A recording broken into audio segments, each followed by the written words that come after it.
Despite all the SNP effort, the Supreme Court has decided to block the second Scottish referendum, and in this video we're going to ask whether it's time for Nicola Sturgeon to resign.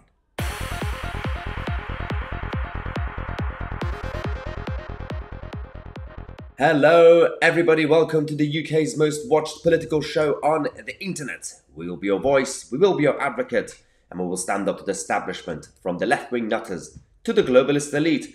And today, the SNP. They are not giving up, despite various defeats, despite all the different battlefronts that they had from now the Supreme Court to the 2014 referendum that they said is a once-in-a-lifetime vote.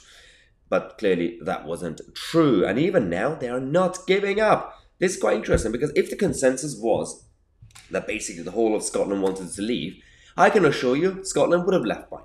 But the Supreme Court have decided to do this press summary about the verdict on whether they should allow a second Scottish referendum. This is basically, the case was about Nicola Sturgeon and the SNP administration to get the Supreme Court to bypass Westminster to say, what if we have a referendum on our own?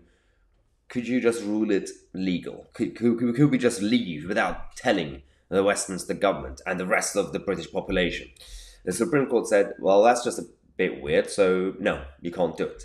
Now, Nicola Sturgeon is not too happy. Of course she's not too happy. She says, the Supreme Court does not make the law. It interprets and applies the law. If the devolution settlement in the Scotland Act is inconsistent with any reasonable notion of Scottish democracy, that is the fault of Westminster lawmakers. Fascinatingly enough, as the court case started during the whole process with the Supreme Court, Nicola Sturgeon was very supportive of the Supreme Court. Suddenly, she doesn't really like the Supreme Court.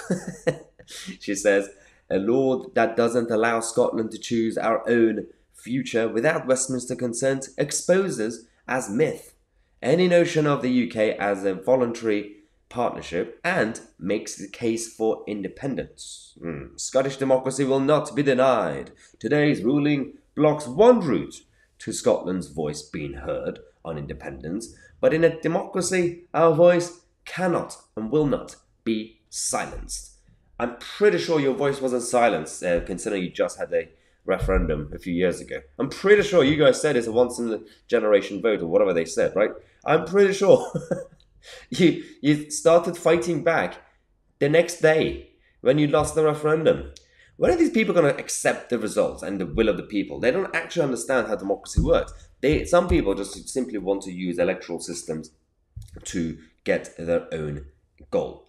And it applies to both left and right. Those who want to change the electoral system, those who want to have second referendums, those who want this, those who want that.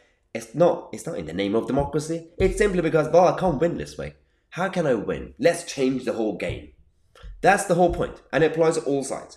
That's the hypocrisy of politics. And everybody needs to actually acknowledge this once and for all. So we're going to take a quick break. We're going to come to you guys every half an hour with a number of updates throughout the country. There's been some chaotic situations from the Labour Party to the Tory government. So subscribe to the channel. I'm Tousi, and we are the media.